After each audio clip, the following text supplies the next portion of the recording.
Good evening, participants. Welcome back to lecture number 10 and the final lecture of this series of History of American Literature. We couldn't have one lecture because our resource person, as I informed you, is presently infected with COVID.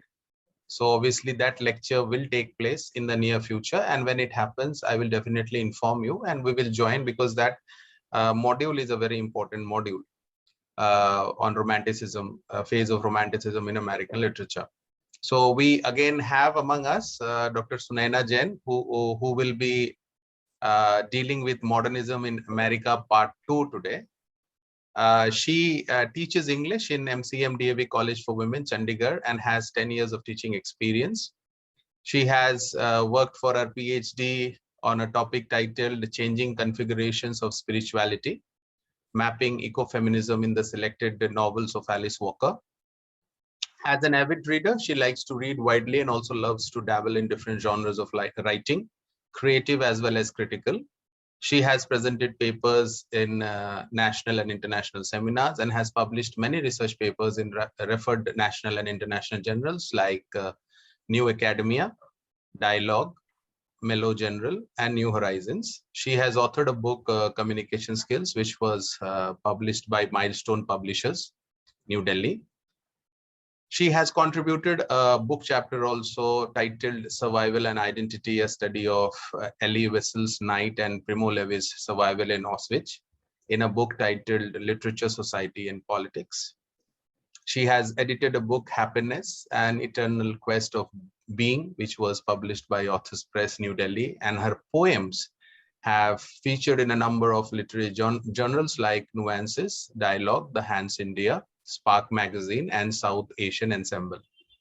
Her poetry also has been published in various international anthologies like Shout It Out by Lost Hour Publications, London in 2016, Tranquil Muse, Ockerell's anthology selecting the best in USA in 2018, and multilingual international anthology, Amravati Poetic Prism, 2017 and 2018.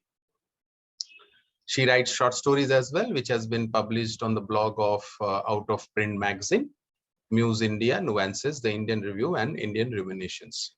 She is also a panelist reviewer of Muse India and has also reviewed books of various genres, including short stories, travelogues, and poetry collections. Besides, she is also in various editorial panels of national and international journals.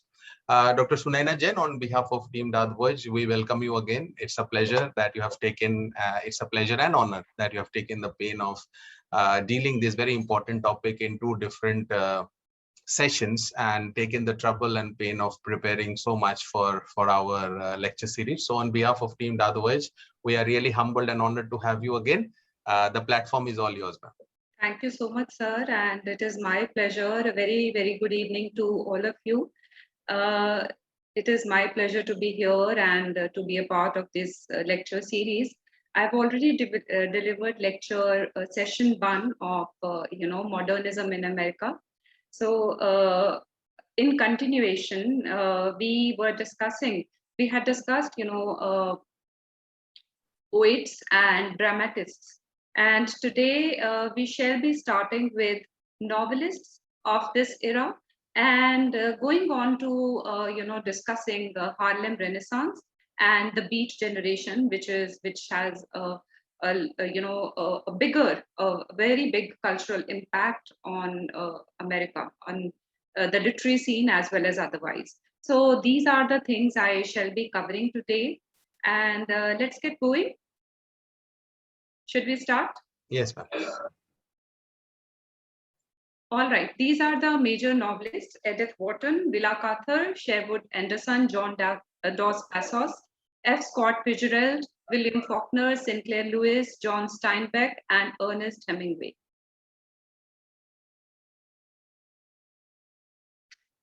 So coming to the first novelist, Edith Wharton, a very important figure.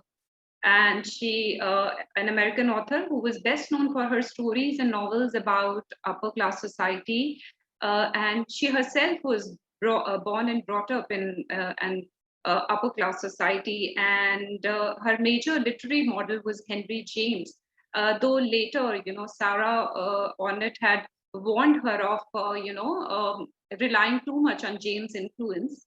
Wharton's first novel, The Valley of Decision, was published in 1902. The House of Mirth was a novel of manners, and again, it examined the society, which was stratified, which was classified, or a hierarchical kind of a society into which she herself had been brought up.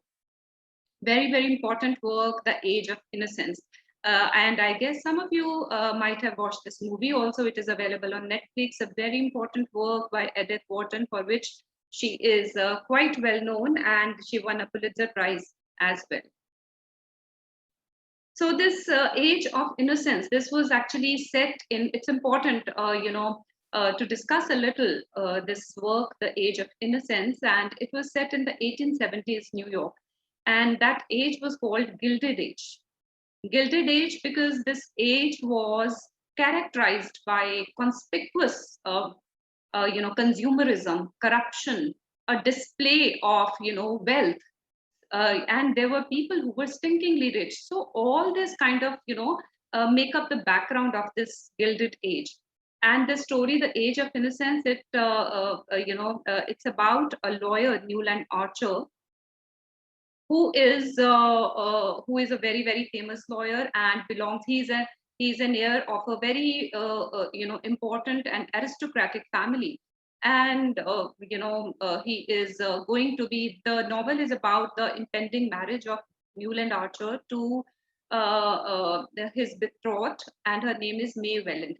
And she is also a very, simple, innocent, shielded girl, shielded and protected kind of a girl, who is all ready to, get married to this man, Newland Archer. But there is a trouble. The trouble sets in when May Welland's cousin, her name is Countess Olenska, she enters the scene. She has come from Europe to New York after, having estranged relations with her husband. So that invites scandal, because in that kind of a society, divorce and getting separated from husband, these are not small things, as those were times when such things were taken very seriously.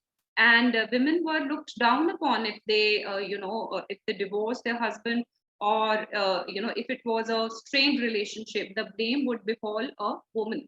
So this Countess Olenska, she enters the scene, and, initially Newland Archer is not much fascinated. In fact, like others, he also judges her because she has, got separated from her husband. But as he gets to know her, he gets more and more drawn towards her independent bent of mind. And the more he is drawn towards this Countess, he is separated. He gets, removed from his fiancée, and that causes trouble in the impending marriage. So a lot, the drama ensues, and they both of them, they get into a sort of a relationship, and at one point of time, Newland Archer even wants to leave May Welland, and he wants to go to Europe after this countess, but as it was destined for him, his fiancée May discloses that she is pregnant, and both of them, he has no other choice. The moral standards in a way compel him to get married to May Welland, and this is the end of this story. That means that he is not, he cannot continue the relationship with Countess. And as a moral duty, he gets married to May Welland and has a long relationship. And now, why is it important? Because see, the time when it was set in, that was 1870s, and when it won the Pulitzer Prize, it was 1921. So those were the times when it won a Pulitzer Prize, and the reviewers had hailed this work as representative of American morality, American manners, and American manhood. So, and Edith Wharton herself was taken aback Because see, if you look at the title, The Age of Innocence, it was an ironic title, it was a satirical title, and people hailed, people hailed it as, the decision taken by Newland Archer as the one taken by any decent man. But in modern times, that was under question, under scrutiny, because all this while, May Welland, who was a paragon of innocence and childishness and innocent charm, she always stayed protected. But if we read the novel, we get to know that she was a manipulative lady. She plotted, to keep, her fiance away from her cousin. And Olenska, all this while, had been chastised for being the third woman, for being the other woman. And in the present times, we see that interpretation, that analysis has changed, and now many feminists, they hail countess as an emblem of, an independent woman, somebody who could speak her mind, somebody who could follow her heart. And May Welland as a stupid girl, and also as a manipulative, scheming girl who purposely, kept her cousin away from her husband. So this is the new interpretation, but when it received Pulitzer Prize, it was given on the basis of hailing, upholding American values. So we see that change, and that happens with a lot of texts. The era in which that particular text is set in, the morals, the ethos may be different from today's standards, and that also changes the interpretation, analysis, or examination of particular works. And that is what had happened with The Age of Innocence. So those who are interested may watch it. It's available on Netflix. As a writer, her early efforts were inspired by Sherwood Anderson and influenced by Henry James. She won the 1923 Pulitzer Prize also for One of Ours, another work by her. My Antonia has been a favorite of readers, as well as her short story On the Gulls Road. Sorry, I am talking of Willa Cather here. And Willa Cather's classic pioneer novel, My Antonia, depicts 19th century pioneer life in Nebraska with all its hardships and beauties. So, like Edith Wharton, she was also influenced by Henry James, and she also won the Pulitzer Prize. This particular story On the Gulls Road is very interesting.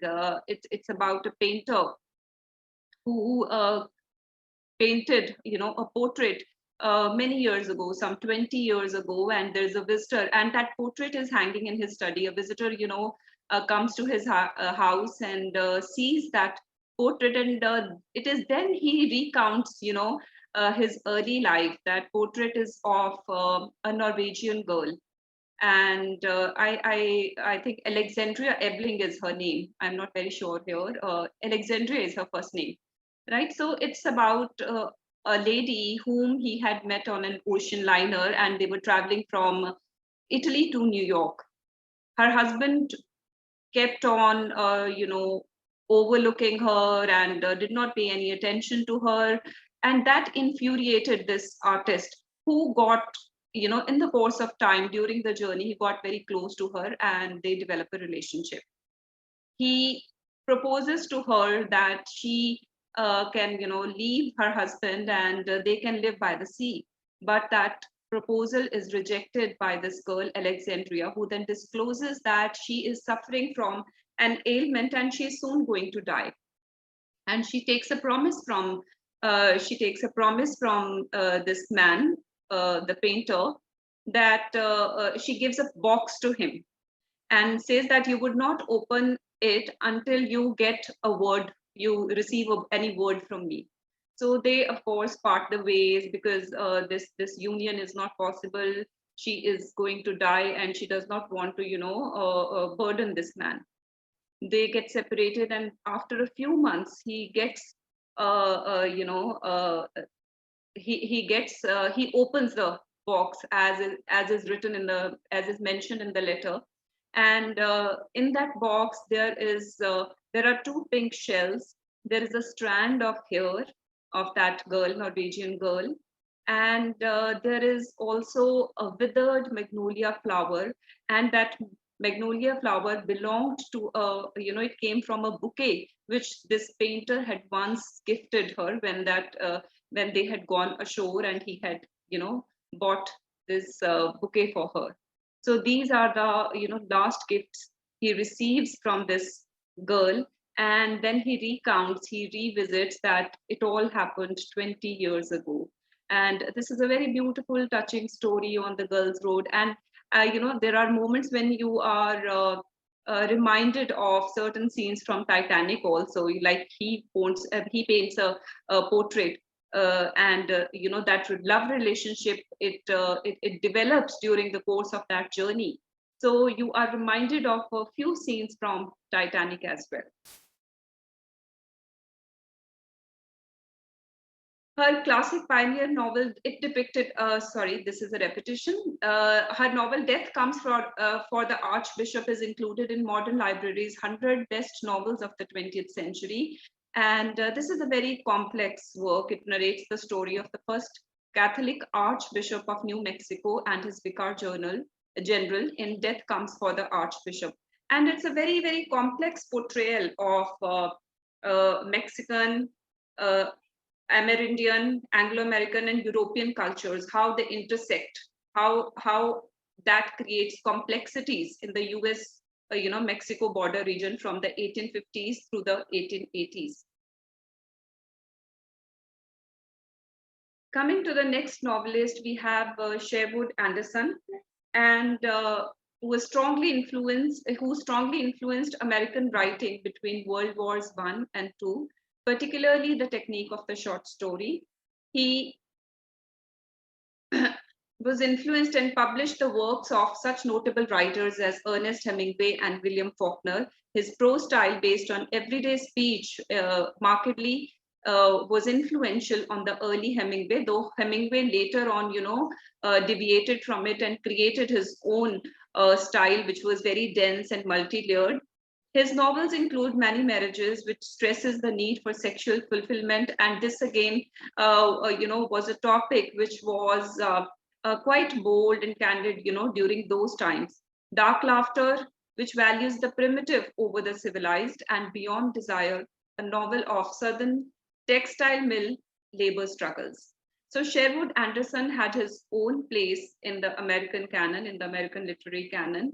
And he was also a writer who used, a colloquial diction in his works. He promoted that, endorsed that, and that had influenced William Faulkner in some way also.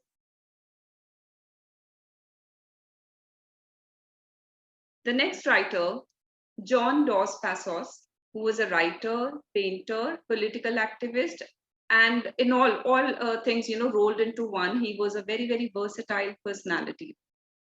A very prolific writer, he wrote over 40 books, including plays, poetry, novels, biographies, histories, and memoirs.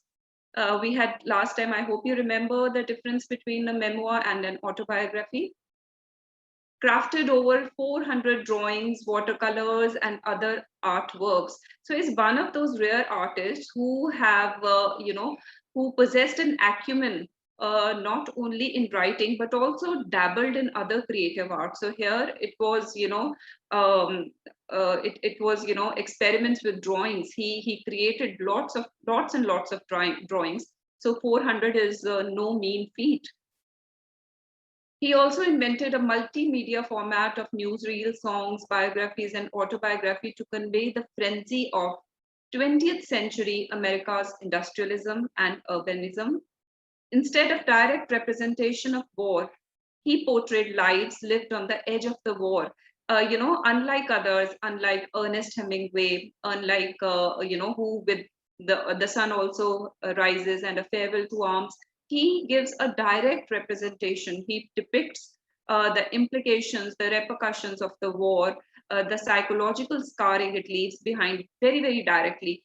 John Dos Passos, though he also deals with the war themes, he differs in the sense that he indirectly presents war, and he portrays lives lived on the edge of the war, but shaped by the same forces that make the war possible.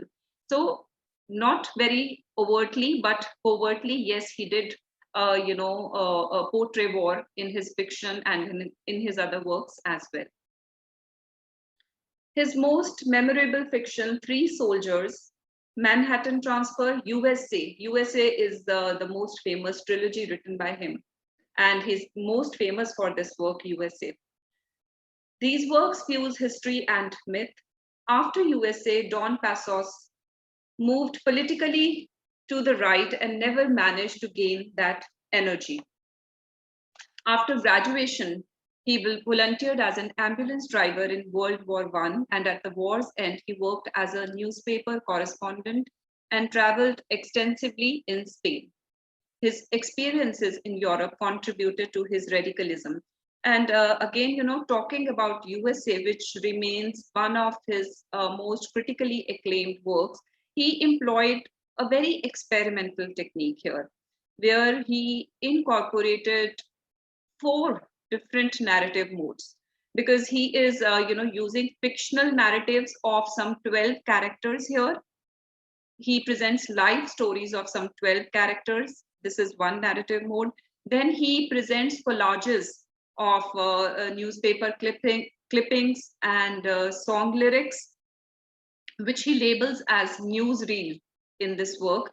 Then there are individually labeled biographies of some very important figures of that era, and like Woodrow Wilson, like Henry Ford, and there are fragments of autobiographical stream of consciousness technique also. So he blends, he fuses, these different narrative modes into one, and that makes USA one of the most popular works written by John Dos Passos, for which he received a lot of critical acclaim and was catapulted to fame. And this trilogy, USA, it's a trilogy, remember that. It's a trilogy, and he covers the historical development of American society during the first 3 decades of the 20th century.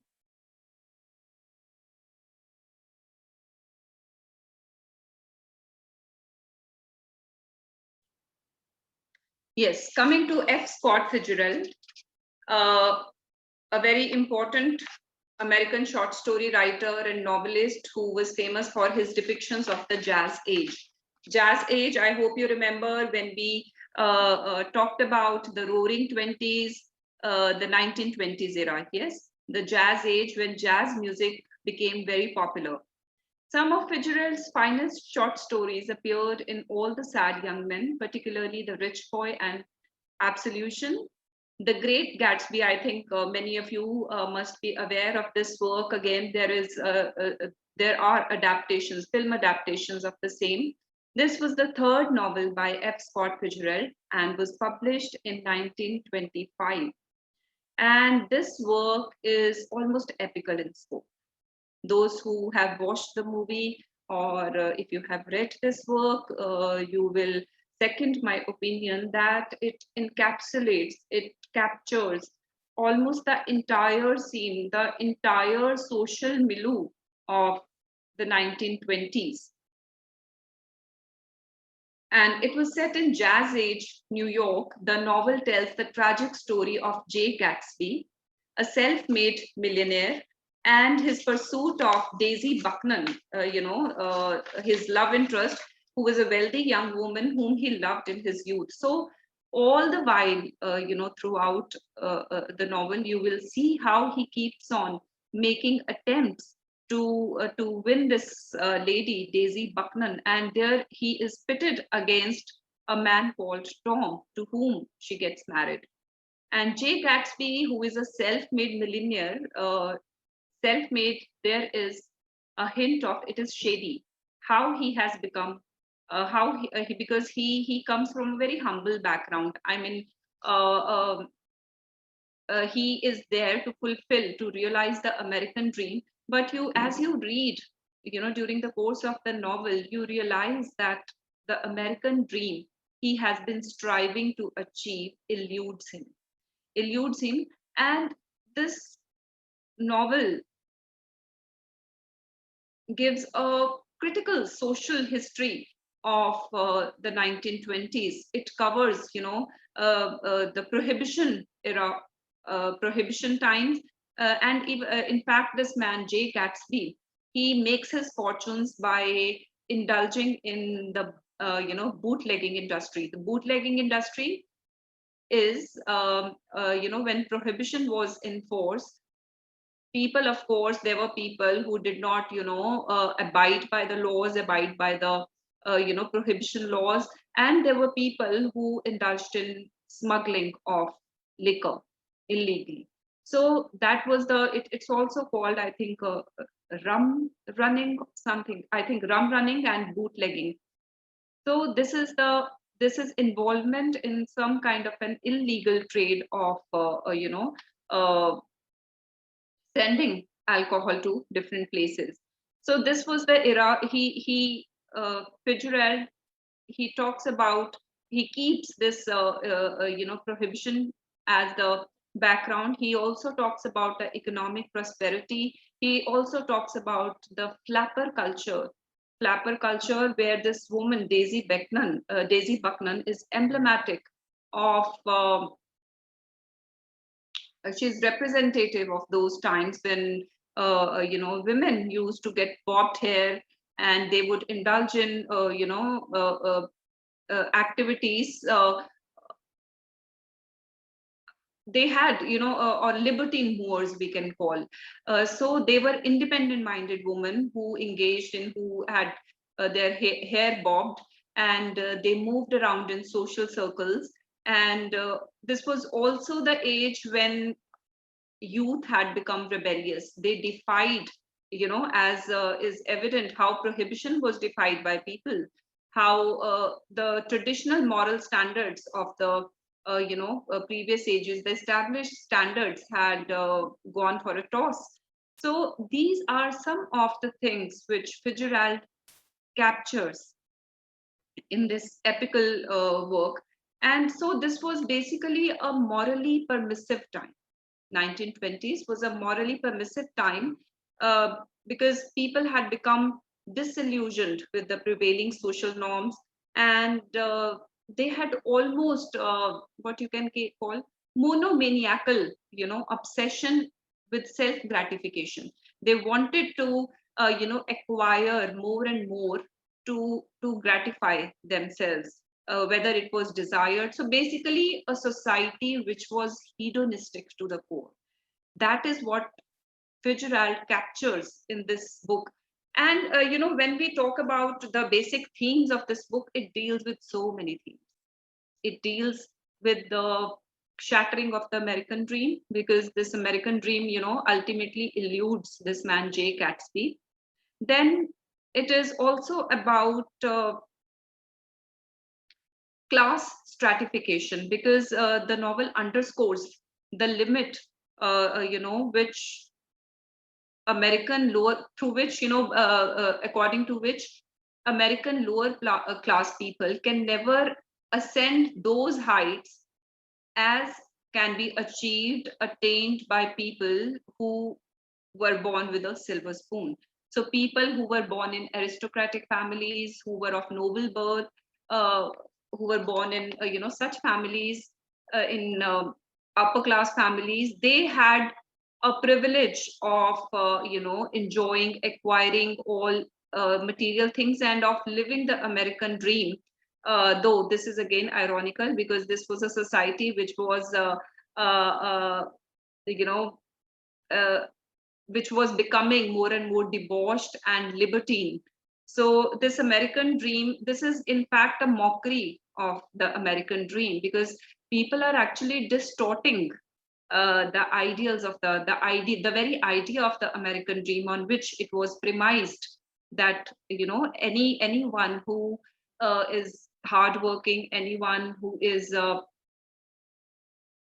irrespective of one's caste, creed, or race, you can ascend, one can achieve upward mobility if one is willing to work hard. And American society, the democracy gives that permission, to all the people, to all the citizens to achieve and to reach their desired stations in life. But when it comes to the real life, we see how these things become illusion. So that American dream had also become more of an illusion.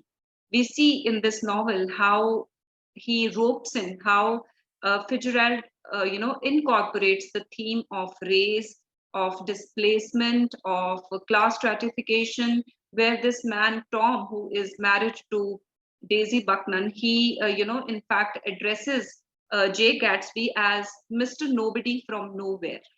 Though he is a millionaire, though he has achieved vast fortunes, he has lot of wealth, yet his because his ethnic origins are not known, his family status is not known, so he is reduced to a cipher because of his obscure origins. So everything, it's not possible, in this lecture to kind of sum up everything about this work, but an amazing work, and all of you should watch either the film adaptation or read it, and it will be an engaging read if you want to know more about the socio-cultural and political milieu of the 1920s America, because it encapsulates, subsumes all the themes and the social and cultural ethos of those times.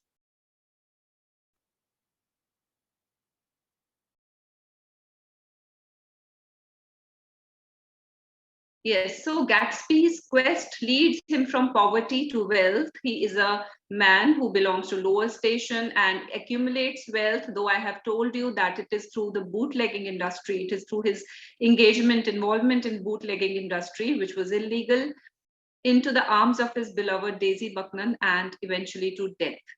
It's a novel of triumph and tragedy, noted for the remarkable way Fitzgerald captured a cross section of American society. I've already apprised you how he, it holds a mirror.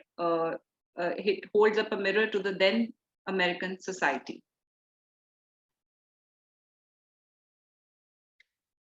Yes, next writer is William Faulkner, primarily known for his novels and short stories set in the fictional Yoknapatawpha County, Mississippi, where he spent most of his life. Now, how many participants do we have, sir?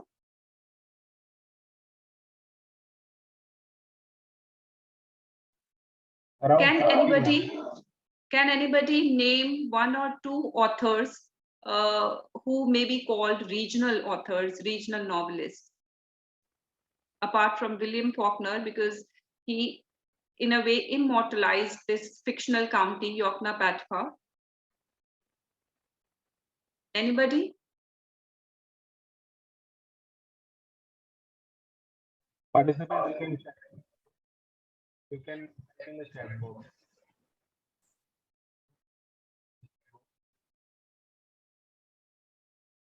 I'm sorry, I cannot hear you, sir. Chat. You can see in the chat box, ma'am. Yes, yes. Giving answers. Yes, yes, very right. R.K. Narayan Malgudi, Thomas Hardy. Which Thomas Hardy you have written, but which is the place which he immortalized through his fiction? Wessex, right. Right. Thank you for your response.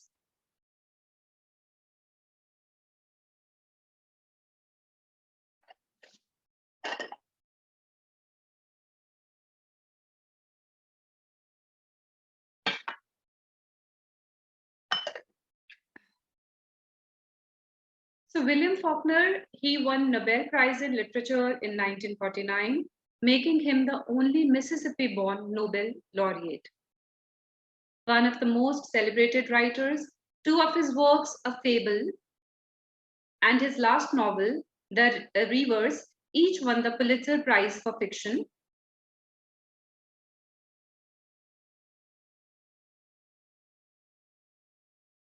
As I Lay Dying in Light in August and Absalom, Absalom are other important works. The Sound and the Fury novel by William Faulkner, published in 1929, detailed the destruction and downfall of the aristocratic Compson family, a very important work. And the story is told from 4 different points of view, notable for its non-linear plot structure and its unconventional narrative style. Yes. Then Southern Gothic writers, how this is related, because William Faulkner wrote one story, A Rose for Emily. Otherwise, there were some writers of this era who were experimenting, who were writing in the Southern Gothic style. There was Flannery O'Connor, Truman Capote, and there were a few other writers who were writing in the Southern Gothic style. And these writers were interested in exploring the extreme anti-social behaviors that was often a reaction against a confining code of social conduct. And through these works, they unraveled human psychology, the dark side of humans, and also the underlying motives, menacing ideas that were pushed to the fringes of the society. These were some of the themes which these writers brought to the fore through their works. And one story which I want to talk about here is A Rose for Emily, which had a moody and forbidding atmosphere, and it is set in a crumbling old mansion. When you think of Gothic, I think these are the first things: decaying, decaying castle, decay, decadence. These are some of the things: a forbidding atmosphere, dark places, ominous atmosphere, atmosphere. So these are some of the things which you associate with when we talk of Gothic style. And what Gothic writers were also trying to explore, that on the surface, some things, the societal order may seem to be refined, may seem to be stable, but it is all illusory. That stability, that order, that semblance of order, I would say, not order, that semblance of order in the society is all illusory, because there are disgusting, disturbing realities, or people with morbid desires, with twisted psyches, which you would find, and how these people put up a facade of normalcy. So these are some of the underlying themes which Southern Gothic writers were trying to explore. As I just told you that Faulkner did not write much in this style. And why Southern? Because the stories were set in the American South. So if you read A Rose for Emily, you would also come across this issue of race, though it is in a very subtle form. It is not very conspicuous or on the surface, but yes, these stories were largely based in the American South. And the main character, A Rose for Emily, when you just go through the title, it might seem very romantic and something very amusing or romantic. Maybe she has been gifted a rose by her lover, but nothing of that sort happens in the story. The story has a very she is a woman. Emily is the name of woman who has been kept aloof and completely alienated from the outside world by her father, and she was always kept in isolation until her father dies. And she's almost 30 years old. She's not married, and her struggle to come to terms with this loss of her father, and her drive to find love of her life, that is what drives the plot of this novel. And then her morbid psyche is revealed. Her morbid, because towards the end, this is again does not have a linear plot structure. So there are flashbacks and flashbacks and change in the narration also. But what is revealed in the end is that she had killed her husband or maybe her lover, because whether she actually got married is also shady. It's not very clear.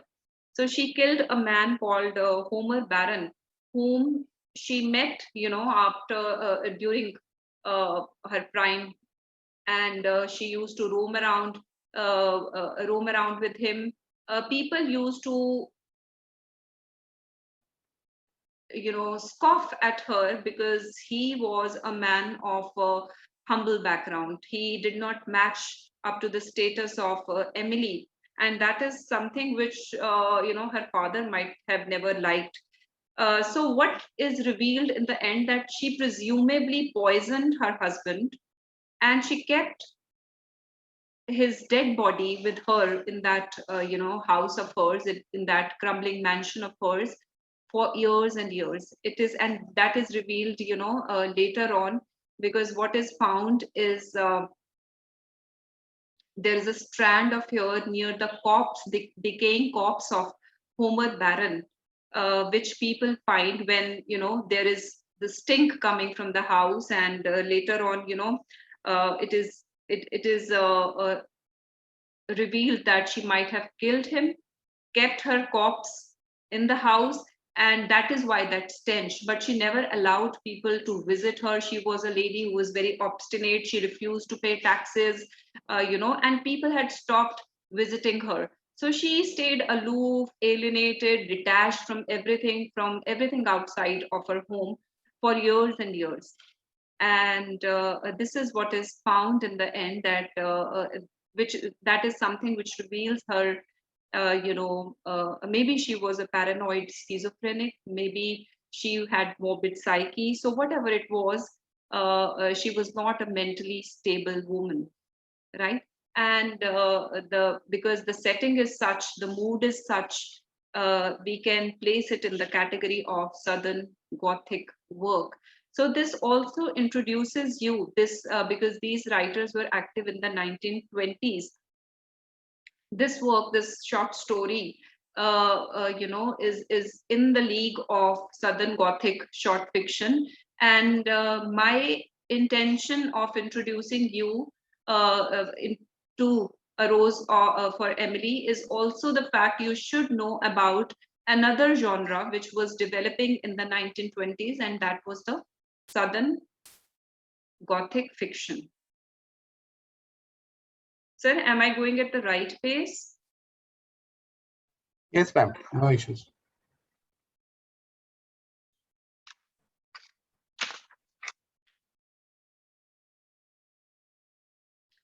Yes. So next author is Sinclair Lewis.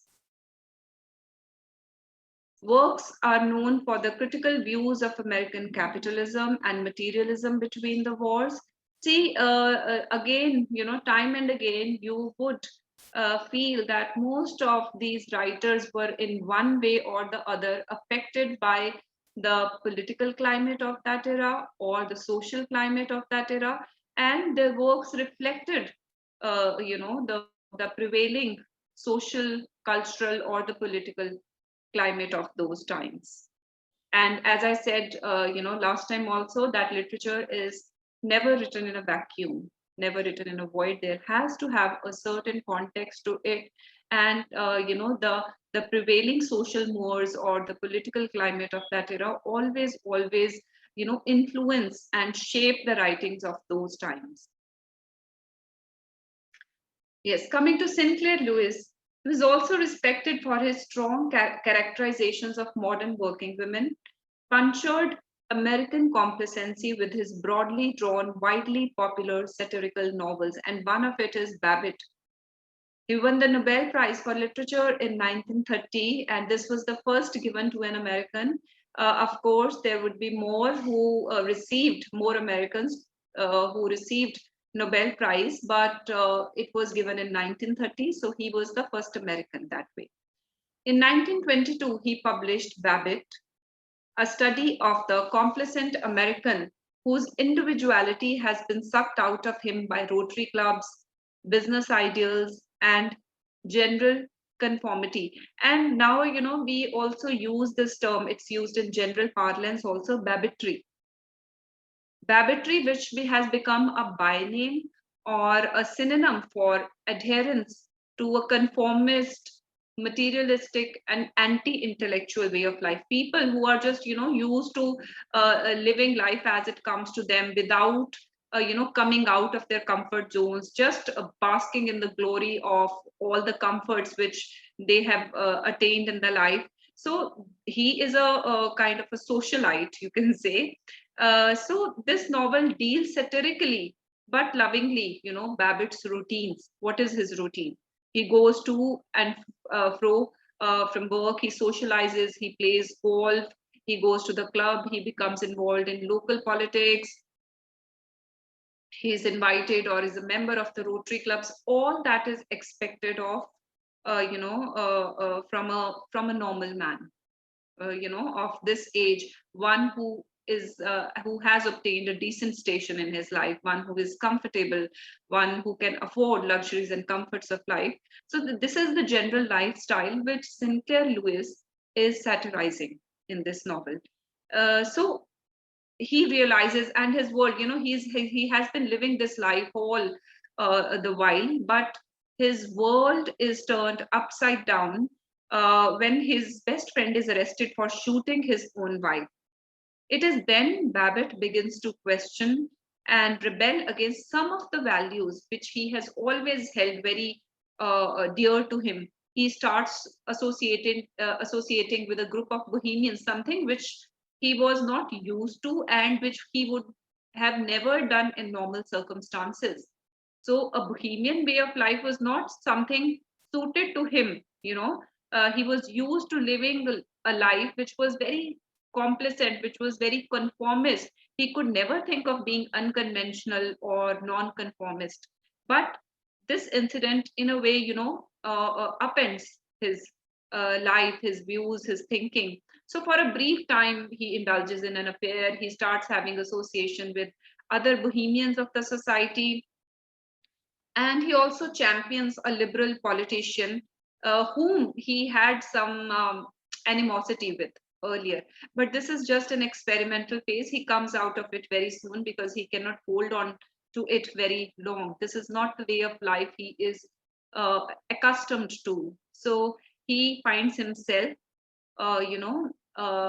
uncomfortable with this newly found passions of bohemianism, or championing a liberal politician. That is just not suited.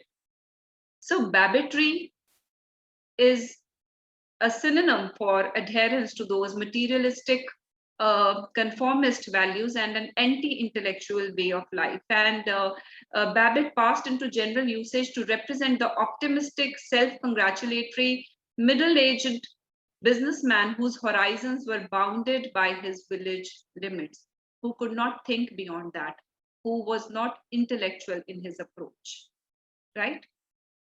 So Sinclair Lewis is satirizing this way of life through the character of Babbitt.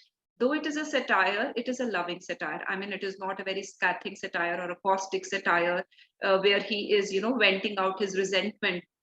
He does it, but Sinclair Lewis does it, but in a subtle manner.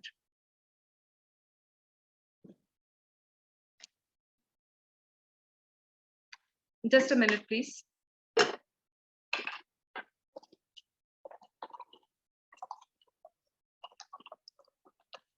One of the most famous Black writers, not the most famous, sorry, one of the most famous, married Nina Yolande, the daughter of W.E.B. Du Bois. He was inspired by European sonnet form, works of classical antiquity, and biblical imagery. And he sought to create poetry that transcended the boundaries of race. So you see, County Cullen remains different from other writers of Harlem Renaissance in the sense that he, got inspired from European forms, works of classical antiquity, and he was not looking back or seeking inspiration from his, African heritage per se. He sought to, his reviews for Opportunity magazine ran under the column Dark Tower. Cullen acquired a passion for the 19th century English poet John Keats. criticized for using classical verse forms. And yes, of course, when it was, when most of the writers were using, tracing their own lineage as, or their own, African heritage, trying to reclaim their heritage and trying to portray Black experiences in the United States. This comes as a shock, to many writers of those times, and that becomes, uh, a point to be criticized. And because he was using classical verse forms rather than relying on the rhythms, idioms of the Black American heritage. So he was not using vernacular, he was not using slang or colloquial language as other writers were promoting, endorsing, using in their work, especially Langston Hughes. He was different because he sought inspiration from uh, European works and English writers like John Keats. Cullen's use of racial themes in his works and his material was always fresh and sensitively treated. This in a few works, in few poems, or he did use some of the racial themes, but not to the degree, not to the extent other Black writers, of this era were making use of. Published his first volume of poetry, Color, followed it up with Copper Sun and The Ballad of the Brown Girl, wrote plays as well as children's books. So, despite using some racial themes in his works, he was relying more on European forms, and taking inspiration from other English writers, including John Keats.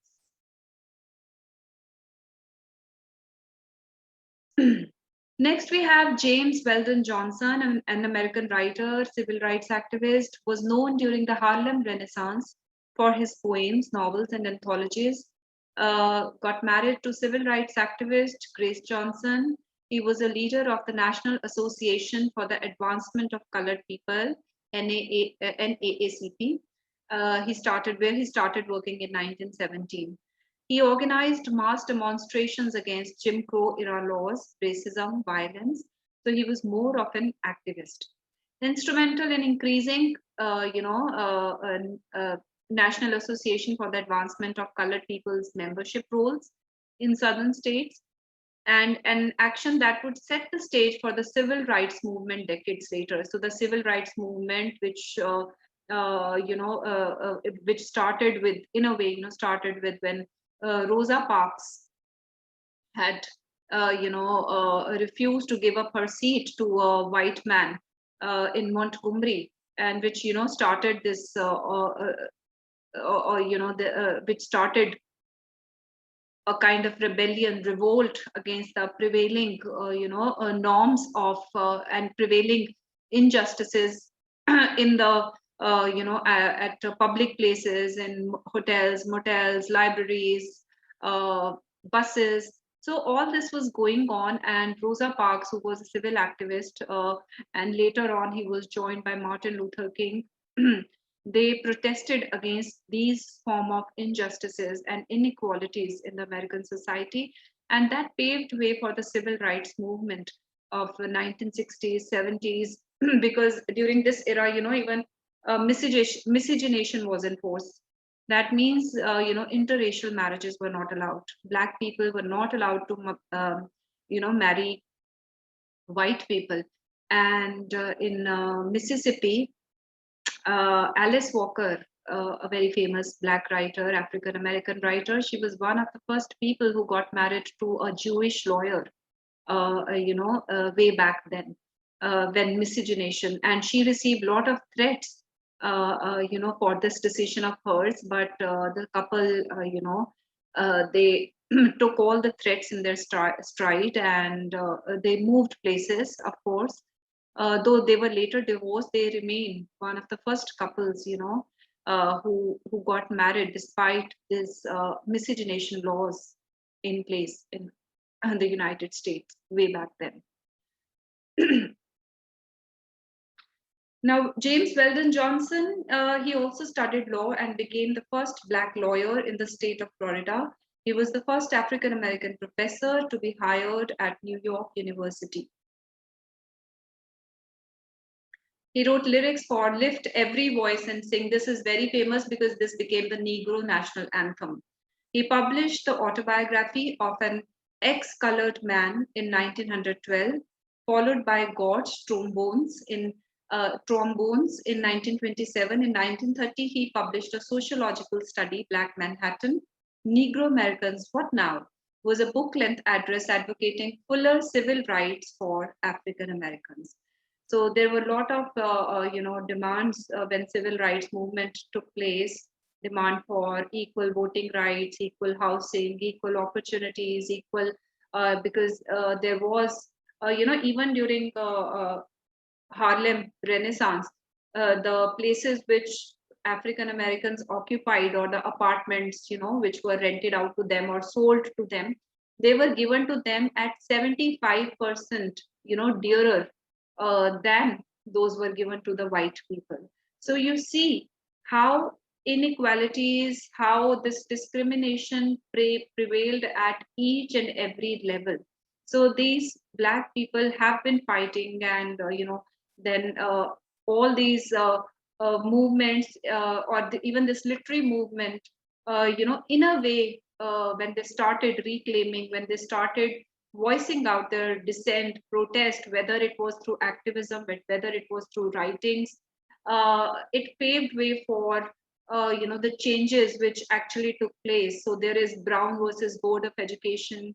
I mean, the list goes on. So I think I better move on to the next slide, because there is a lot more which probably I can cover.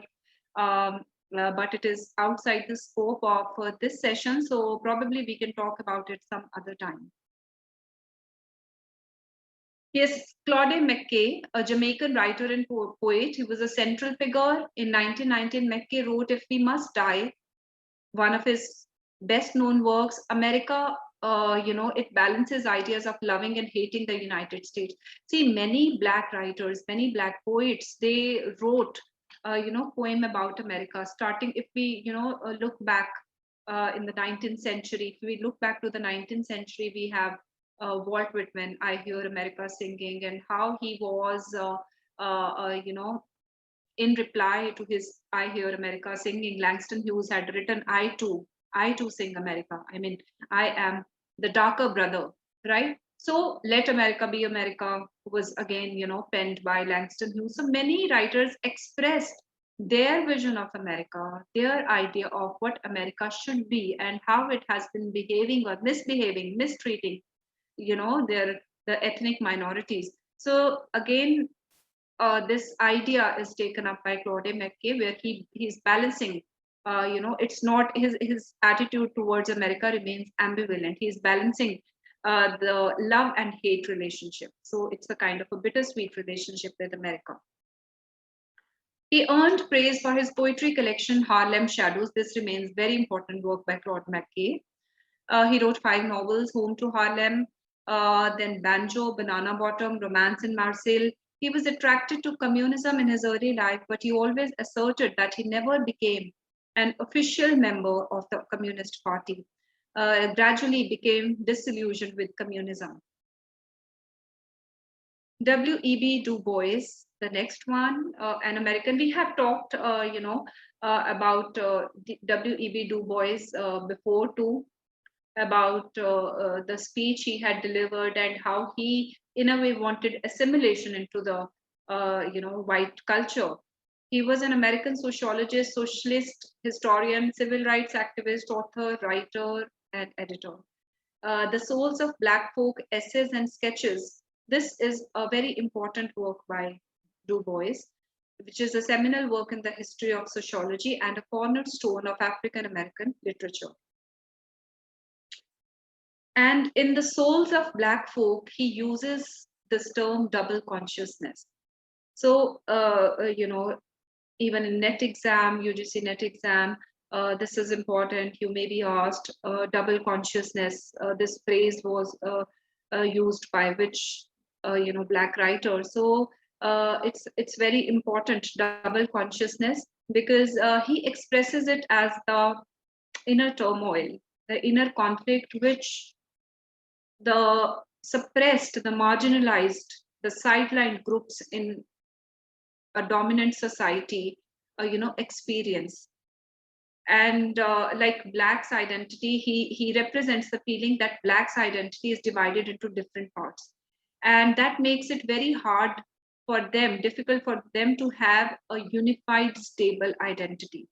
And more recently, that means,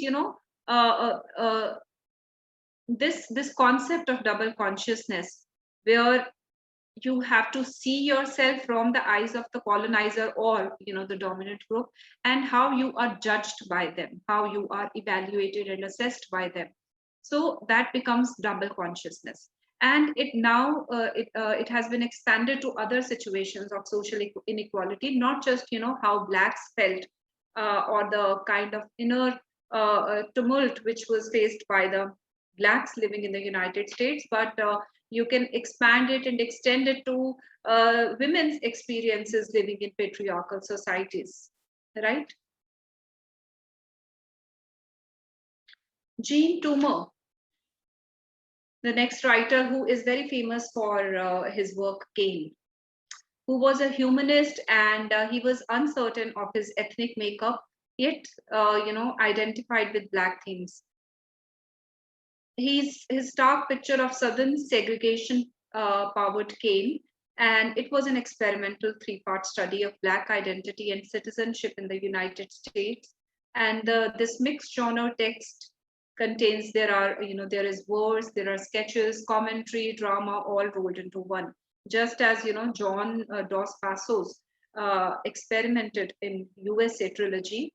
So this also becomes a kind of mixed genre text, where you would find poetry, where you would find commentary, where there are some sketches drawn. So an experimental work.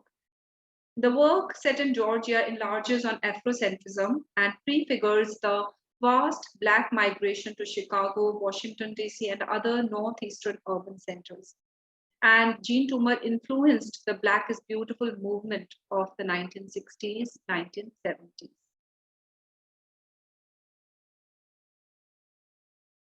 Yes, Richard Wright, who is well known for his work Native Son, published in 1940, and his autobiography Black Boy, published in 1945.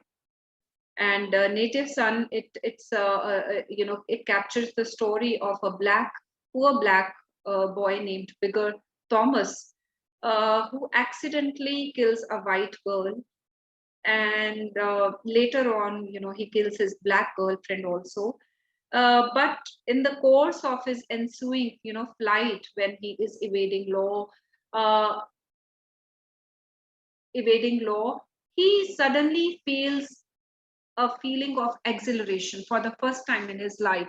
Though he accidentally kills this white girl, he, smothers her with a pillow. He did not mean to kill her, but it happened. Anyhow, after she is killed, he is suddenly filled with a sense of freedom, a kind of dominance or authority he could never have on white Americans. But this criminal act somehow makes him feel empowered.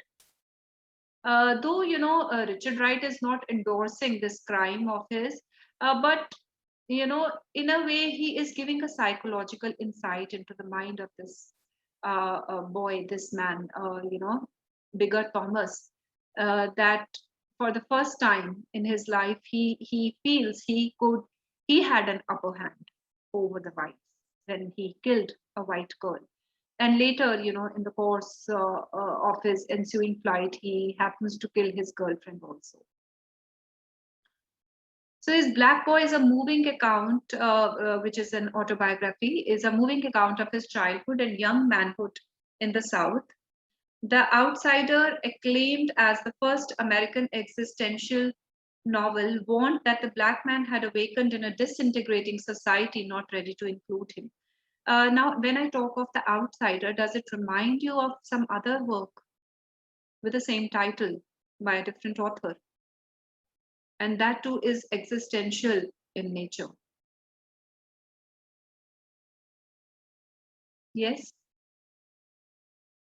has somebody posted?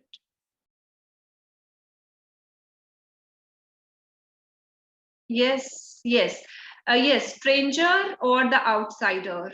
Yeah, you can use these titles interchangeably. So it is titled Stranger as well as The Outsider by Albert Camus.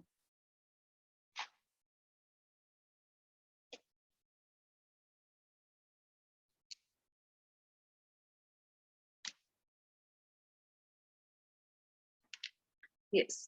The autobiographical American Hunger narrates Wright's experiences after moving to the North. So this is, in continuation to his previous autobiography, Black Boy, and it was published after his death. Sir, could you please excuse me for a moment, for 2 minutes? Yes, May I of course, take a ma'am. short, may I take a short break? Of course, ma'am. Most welcome. Thank you. So yes, coming to the next writer, Zora Neale Hurston, very famous figure during Harlem Renaissance. Unfortunately, she was pushed into oblivion by the time she died, and even after her death for probably 2 decades or so, her works were out of print. And the credit of rediscovering Zora Neale Hurston goes to Alice Walker. I hope most of you are aware, know Alice Walker, a very famous environmentalist, activist, writer, who is quite famous for her 1982 Pulitzer Prize winning work, The Color Purple. There is a movie. So if you are interested in, getting to know about African American literature, this is for you, The Color Purple. Coming back to Zora Neale Hurston.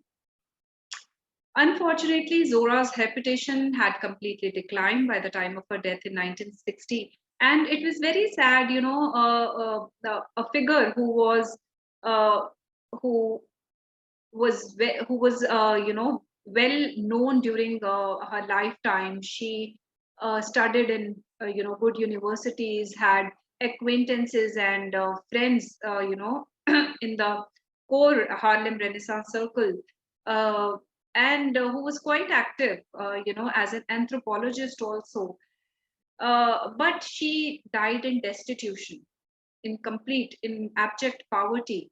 And in fact, her grave was left unmarked. Okay, I'll come to it. Let me first read her works. She befriended other writers such as Langston Hughes and County Cullen, published her masterwork, Their Eyes Were Watching God. Sorry, this is just a mistake. County Cullen, this should not have been italicized. I meant to italicize her work, Their Eyes Were Watching God, in 1937. If you haven't watched, this is a book worth reading, and the film adaptation is equally appealing. It is a beautiful adaptation, and I strongly recommend it. Their Eyes Were Watching God, which is about a girl, Janie Crawford, and who marries thrice. So this might come as a jolt to you, that she crosses, or in a way transgresses certain norms, in those times. Yet when you read her story, it comes across as a very beautiful, moving, poignant tale of a girl who ultimately, finds true love in her third husband. And very unfortunately, this when they have settled and they are, earning well, they are living a stable life. Her third husband, is bitten by a dog during floods which strike that place, and he contracts rabies.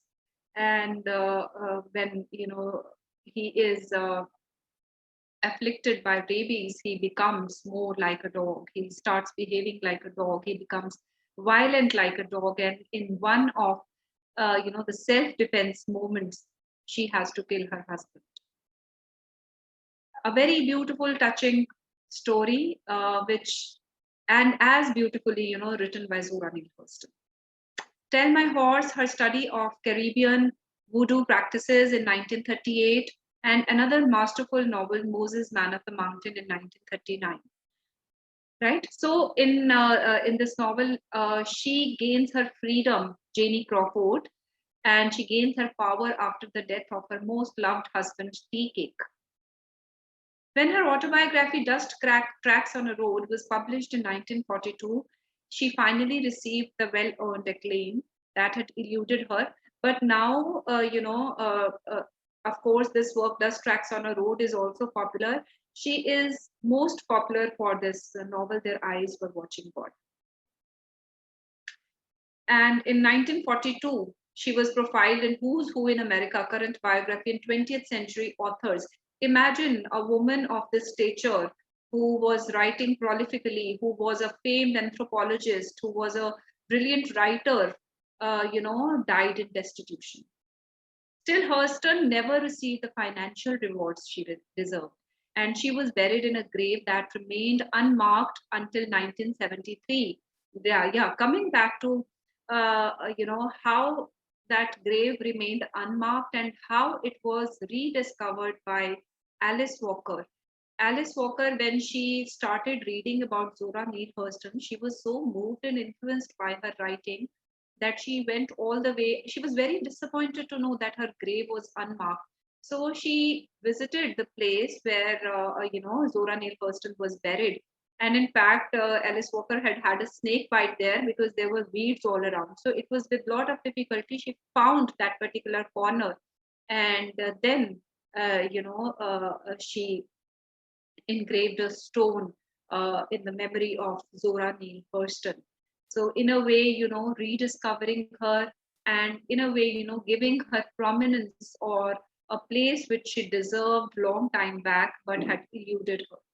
So the credit of bringing her works to limelight again goes to Alice Walker.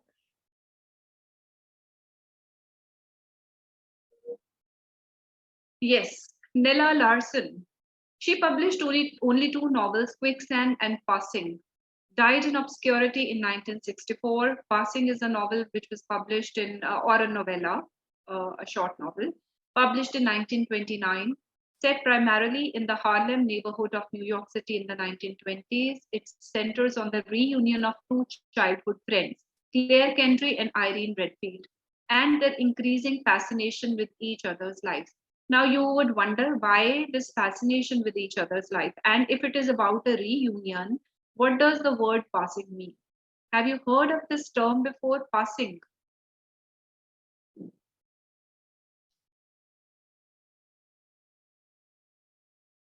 Has anybody heard of basically passing? This was the 1920s in the United States was a period marked by considerable anxiety and discussion over the crossing of racial boundaries, the question of color line between blacks and whites. And this word or this word passing or this term passing, it is a practice of crossing the color line where a person of a particular race, generally, here it meant blacks passing off as whites. And if you know, I'm not sure whether you are aware, but a person with a very, very remote ancestor, as a black person would be considered a black. So it was a one drop blood rule which was prevalent there. And many people, who were mulattoes or, children of white, people of European descent and, black people, they had light skin and they could pass off as whites also. And why would they want to pass off as whites? Because of this desire, this need to gain acceptance in the dominant American society, because of the desire to have the same privileges, to have the same rights. So, as many African Americans, they had European ancestry in varying proportions. Some appeared visibly European, and that is what the novel is all about. Passing. It is about the story of this man Claire Kendry, who was uh, born and brought up, you know, as a black, but had light skin, and was, you know, later after the death of her parents, was taken in by her aunts who were white, and she was raised. All this while, you know, all her life, she tried to adopt, adapt to, you know, American, the dominant American customs, beliefs, language, so that she could be treated as a white girl, and she could have a good, happy, stable married life. So ultimately, you know, she finds it, she gets married to a handsome, rich man who is unaware of her lineage. And, the bins are the you know, the beans are spilled later on when she meets her, accidentally meets her childhood friend Irene Redfield, and there is another, you know, a girl. So when they meet, Irene recognizes, but Claire Kendry does not want to acknowledge, you know, Irene's presence, because that would expose her as a black person, whereas her husband, which her husband would not, you know, approve of. So it's a tragic story, and in the end, you know, she starts visiting her childhood friend Irene Redfield and going to, you know, those parties, and ultimately the secret is out. The secret is out, and the ending is very ambiguous, because she is standing by a window of a high-rise building, and suddenly, you know, she falls from that top floor and is dead. So the ending remains ambiguous as to whether she committed suicide, whether she was pushed by her husband Billy, or maybe, you know, she was pushed by her friend Irene Redfield. That remains unknown. But it touches upon a very pertinent question of, crossing the racial boundaries, this problem of color line, which, as W.E.B. Du Bois, you know, stated it, the problem of color line. And it does not, you know, it does not happen only with African Americans. A lot of Native Americans and people of, they also want to pass off as, you know, all whites, without any trace of, if it comes to Native Americans, they do not want to, you know, at times claim their Native American ancestry. The reason is how these ethnic minorities have always been treated in the US, have always been relegated a second class status, have always been robbed of their identities, their languages, their culture, their beliefs, and um the mistreatment which has been meted out to them for centuries, that makes them desire at times to assimilate into the white culture. So this novel emphasizes that racial boundaries, these class boundaries, they are fluid, they are slippery, they are provisional at times.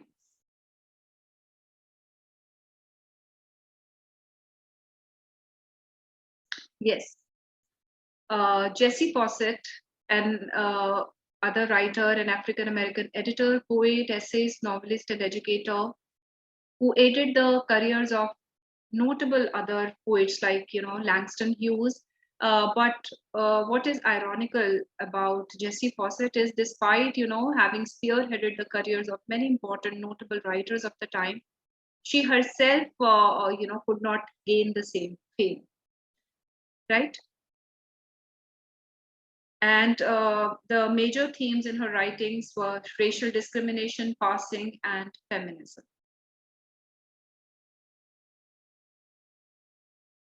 I just, bypassed one slide because that was a repetition. James Weldon Johnson. Yes. So here we come to an end of Harlem Renaissance, and the end of Harlem's creative boom began with the stock market crash. As I earlier told you, that it lasted till 1930 or so, and it wavered until prohibition ended in 1933, which meant white patrons no longer sought out the illegal alcohol in uptown clubs. And by 1935, many residents, many important residents had moved out, and it was replaced by the continuous flow of refugees from the south, many requiring public assistance, public welfare, So a place which had otherwise become a center stage of all, Black activities, Black arts, it somehow ended abruptly when Great Depression took over and when, people just drifted away from there. I would like to take a 2-minute break here, if you do not mind. No issues, ma'am. Generation, last but not the least, of course, a very, very, popular, a very important topic, Beat Generation, because it influenced American thinking, and it challenged conventional thinking, and how this Beat Generation wanted to purge society of its materialistic pursuits, and how it attacked American militarism.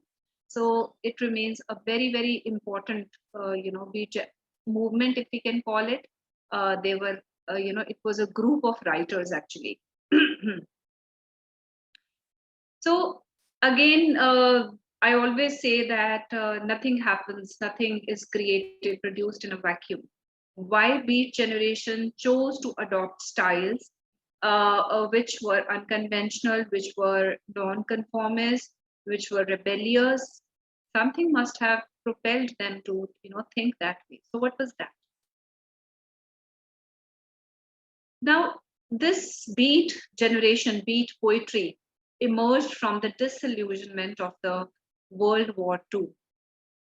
This was a period of unimaginable atrocities, a period of, when Holocaust had taken place, in how Nazi Germany, how Hitler had occupied, other territories, and how he was creating concentration camps. His aim was to completely decimate the Jewish population, and not just the Jews, the Romanians, the homosexuals, gays, other, outcasts of the society, or disabled persons for that matter.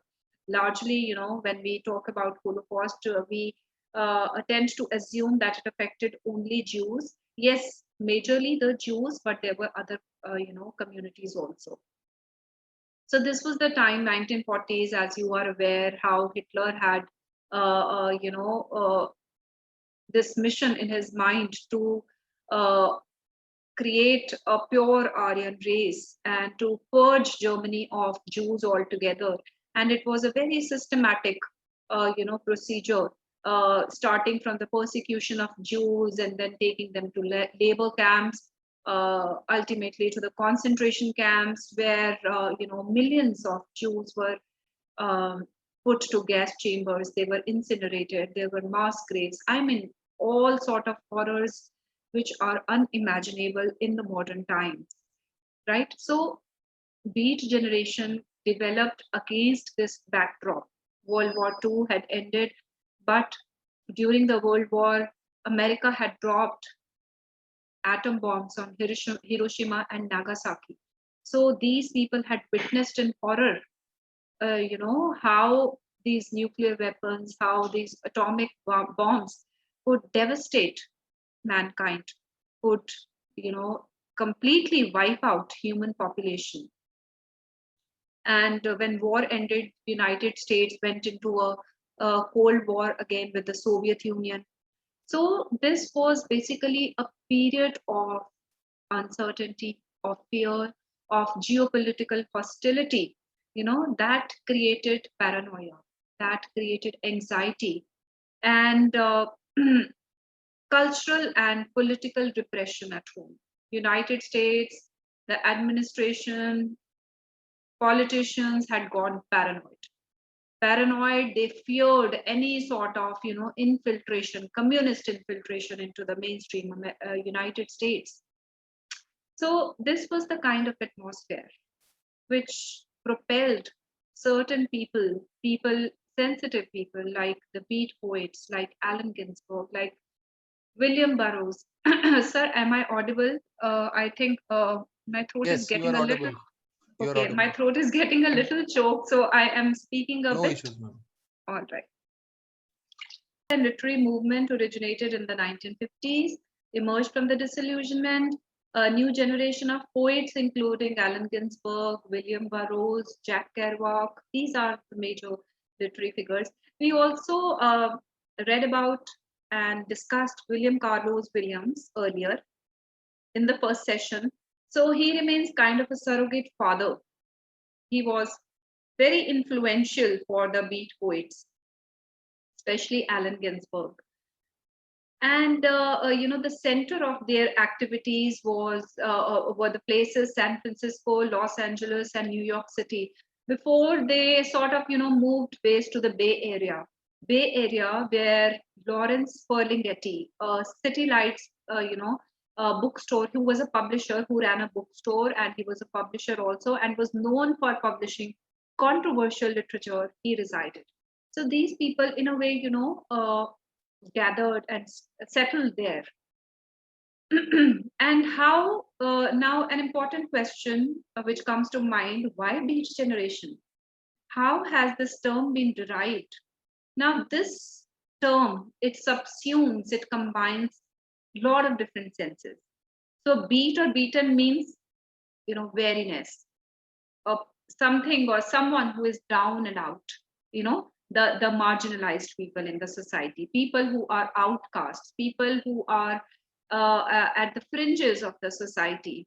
So beat means that. Beat also could mean the beat of jazz music, because jazz music was in a way repopularized by the beat generation poets. It could be the beat of jazz music, and it could be a state of mind, spirituality, a state of rapture, beatific spirituality, where one transcends the ordinary state of existence. And what is important about these poets, we can sum up in just 4 words. They were poetically experimental. They completely threw to the wind all the traditional verse forms, traditional meter, language. They experimented, innovated with almost each and everything. So they were experimental, and, and they were poetically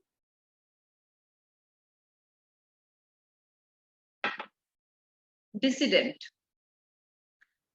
Now, when you come to the style of the writing, they wrote in a style which was uninhibited. So first thought was the best thought. That is what they believed in.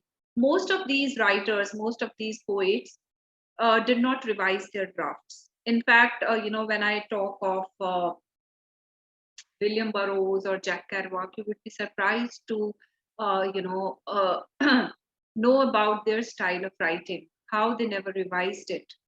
So they believed in first thought, best thought.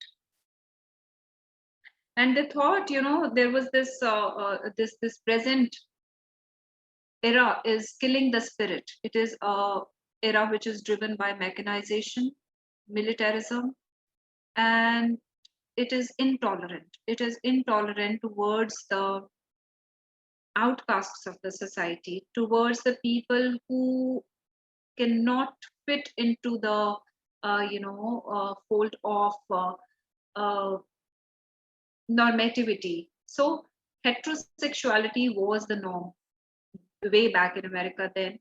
Homosexuality, people who were bisexual were looked down upon. In fact, they were deemed as criminals. So these people were trying to break away from the established norms, the established standards, and many of them, almost all of them, were homosexuals. So they encouraged liberal thinking, non-conformity, and they wanted to purge society of materialism.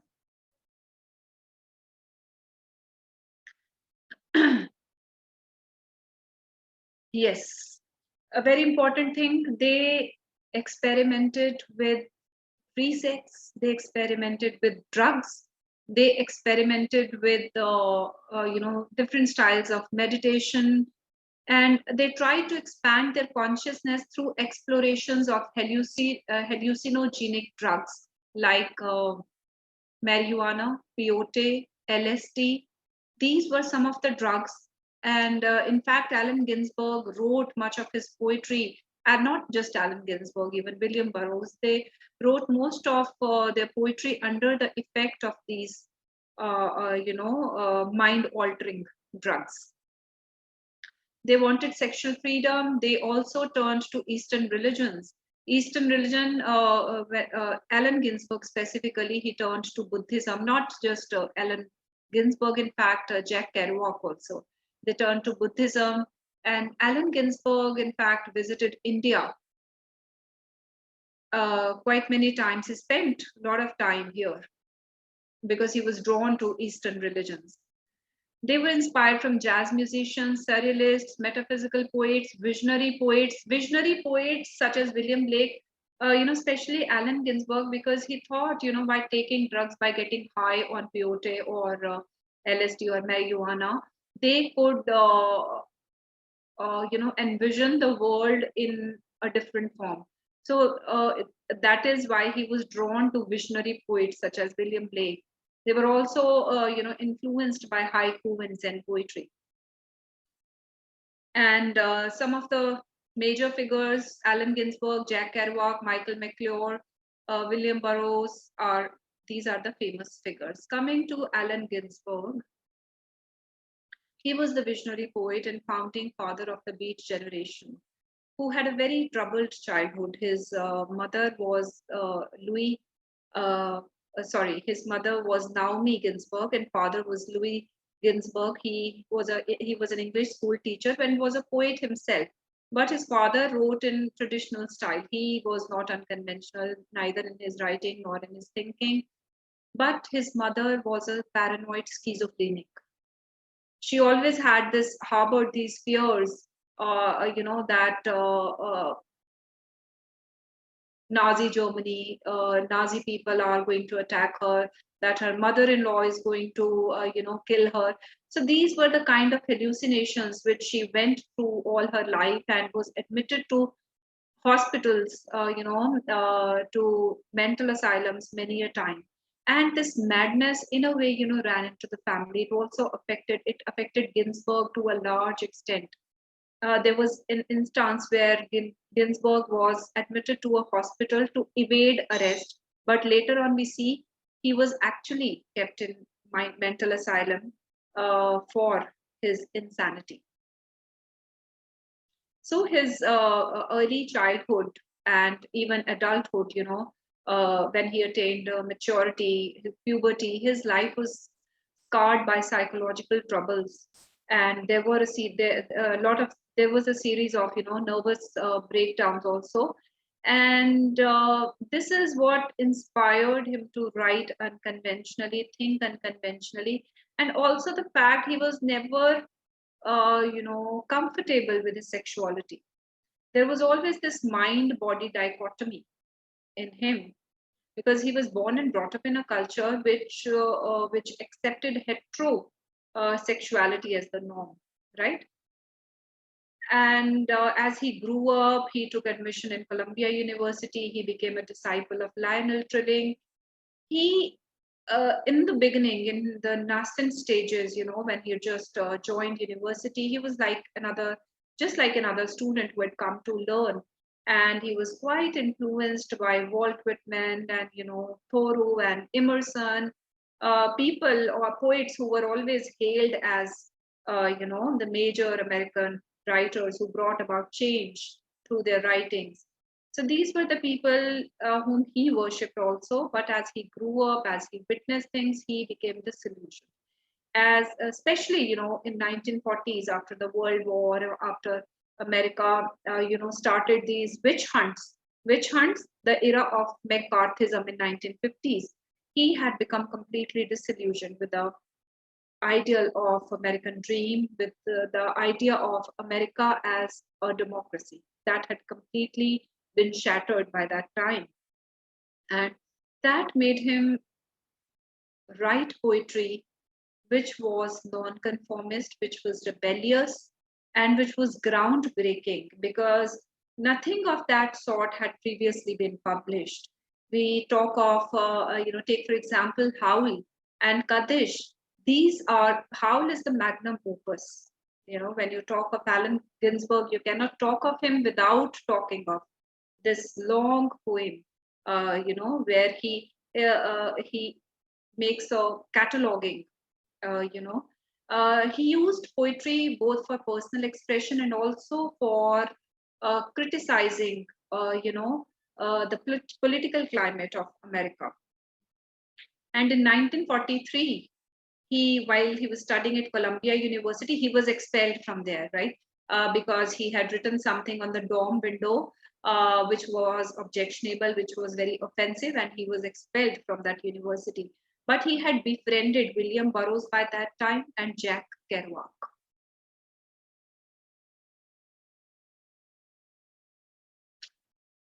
And when I am talking of 1954, 1950 era, let me talk a little about McCarthyism or Red Scare or the House Un-American Activities Committee, HUAC, because this also had compelled Ginsburg to rise to the occasion and write poetry or rebel against society which was intolerant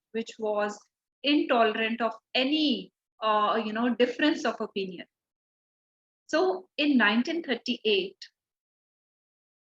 I did tell you before also in this session itself, that House Un-American Activities Committee was constituted, right? And the major aim of this committee was to identify the politically dissident people, people who harbored subversive thinking, and people whom they thought had communist affiliation. By 1950, there was the Senator Joseph McCarthy. Has anybody heard of? Okay, I have not checked the chat box. Let me just.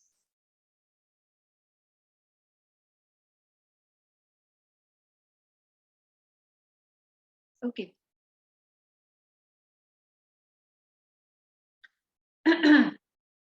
Yes. So Joseph McCarthy, senator, he had started a series of investigations against people whom he thought were associated with communism, who had infiltrated into the government agencies. I thought there was this air of paranoia in the United States in 1950s. Everybody was, so anxious and paranoid that United States, that Soviet Union must have sent or must have taken, people into confidence, and there must be some people, some spies working for, working in the favor of communism. So there was a series of allegations, and this era is also known as, or this practice of targeting people, and most of them, most likely all those allegations, or those are false accusations, those were unsubstantiated, unfounded mostly. And later on, it was in 1950, middle of 1950s, when Joseph McCarthy was exposed and he fell out of favor. But there was a time when he had started this series of investigations, and Arthur Miller, another American playwright, had in fact written a work, The Crucible, and which was about the witch hunts which had taken place in Massachusetts in 1692-93. Equating the situation, likening the Red Scare, the McCarthy era, to the witch hunt. So it was an allegory of McCarthy era, because he could not write openly. So he used this allegory to express his sentiments against McCarthyism, which was so prevalent and which was so devastating, because a series of charges were leveled against many Hollywood directors, Hollywood actors. A lot of them were under scanner, and it was a difficult time. Those were troubled times. And that disturbed the Beat generation as well, because they thought it was a society which was so intolerant, right? So Allen Ginsberg is most famous for his work Howl, which is a long-lined poem in the tradition of Walt Whitman. See, Allen Ginsberg, though he was denouncing traditional meter or other things, yet he was quite influenced by Walt Whitman. There is no denial. He was, he used, in fact, he imitated the literary style of Walt Whitman when he used, cataloging in this poem, Howl. And this poem is an outcry of rage and despair against a destructive, abusive society, which is so, as the title suggests, it is a howl, it is a loud cry against the injustices, against intolerance, against militarism, materialism, consumerism in the American society. And let me just read the opening lines where he says, I saw the best minds of my generation destroyed by madness, starving, hysterical, naked, dragging themselves through the Negro streets at dawn looking for an angry fix. Why am I reading it in one breath? Because this is how he wanted it to read. And he read it, just like that at the 6th gallery reading. This poem, it had not taken its complete shape, but it was in 1955 when he was approached by a man to hold a kind of poetry reading session. He was not very impressed with the idea, but finally he agreed and he roped in. He had worked as a literary agent for William Burroughs, for Jack Kerouac. I had already told you they were his friends, and he was working as literary agent. So he had the knack of promoting, popularizing that event, and he did that for the 6th gallery reading. It was in October 1955. I do not remember the date exactly, maybe 8th October, where all these non-conformist poets, they gathered together, these rebellious poets, they engaged in poetry reading. And this was not a session which was in any way academic or refined, because they were flouting all social norms, all restrictions. So this was a reading where they collected dimes and quarters. They bought bottles of wine, and it was in that state of, you can say, orgy. They were poet after poet reading his poem. And when Allen Ginsberg's turn came, this was the first public reading of Howl. And he had not prepared. It is written in 3 parts. He had not written it fully, so it was just the first part, a rough draft of the first part and some portion of second part. He was yet to write the third part. But when he started reciting it, there was this publisher, Lawrence Ferlinghetti, who was present there, who was so impressed that he wrote to Allen Ginsberg the next day, when do I get your manuscript? So that meant he wanted to publish Howl. And Howl underwent a lot of controversies. There was an obscenity trial. Ultimately, charges were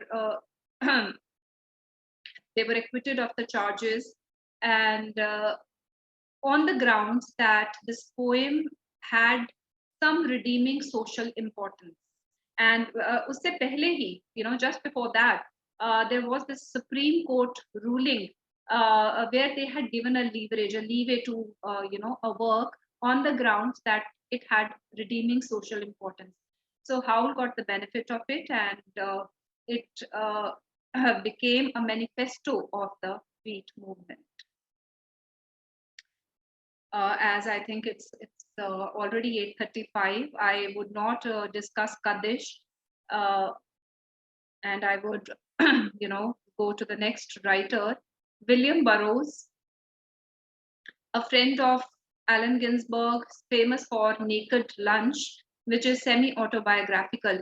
And it is a series of random vignettes about his travels, about his adventures, about his experiments with drugs, with free sex. So that is all which forms part of Naked Lunch.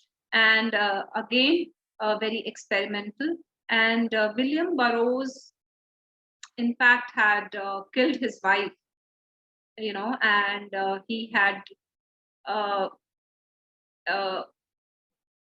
been jailed for the same, but later on acquitted. So he had traveled to many places and uh, experimented, remained mostly under the influence of alcohol, under the influence of marijuana and drugs, other drugs. So one thing I want to read out from William S. Burroughs' work, Naked Lunches: democracy is cancerous. America is not a young land. It is old and dirty and evil. And these are the same sentiments which were shared by Jack Kerouac, by Allen Ginsberg, by Gary Sinder, by Phil Whelan, by McClure, all who were part of Beat Generation. And Naked Lunch is also important because this was one of the last major literary censorship cases in the United States. So that is how we come to an end. We can also talk about, let me just tell you briefly, Jack Kerouac, On the Road. That is also an important work when it comes to the Beat Generation, movement. Jack Kerouac, On the Road, and it is about his travels with, his trips, road trips with his friends. So along with William S. Burroughs, along with uh, Jack Kerouac, Allen Ginsberg, this remained a seminal movement. And in fact, their plea for tolerance, their plea for love, redemption, found resonance with many people, in the United States in the decades to come. And also, Allen Ginsberg, when he, in his later life, if you search YouTube, you will find multiple interviews, multiple interviews of Allen Ginsberg, where he seems to be a man who has something of a luminous, halo around him. He speaks pearls of wisdom, and though he experimented with drugs, he later on, drifted away. He later on, got weaned away from this usage of marijuana, and he turned to meditative practices. He turned to Eastern religions. He turned to Buddhism, and he continued. And there is one phrase, yes, I'm reminded of: flower power, because he becomes a cult figure. Allen Ginsberg, who protested against the Vietnam War, who protested, who was in favor of peaceful movements, peaceful, people movements in the United States, and that paved way for, many revolutions, many, peaceful revolutions which took place in the, decades to come, in the 1960s, 70s. So he remains a cult figure that way. Thank you. Thank you, ma'am, for your presentation, which is a very descriptive one. And thank you for taking out so much of time and sparing so much of time. And your patience. I know it's been a long session and it takes a lot of, a lot of tenacity, physically as well as mentally. So thank you on behalf of Team DAATH VOYAGE. Due to paucity of time, we will just take one or two questions. The participants are requested to post the questions because those questions will find place in the book which we plan to release. We will mail these questions to our resource person, who will revert back with the book chapter, and we will try to include it along with the book. So please, if you have any questions, please do put it in the chat box. We will ensure it to have a place in the book. So the participants, ma'am, have thoroughly enjoyed your session. And yeah, somebody say exhaustive session. I completely agree. So I was actually, I think I was testing the patience of the listeners as well, because when it comes to Harlem Renaissance and the Beat Generation, I think one session in my personal view would not suffice, because it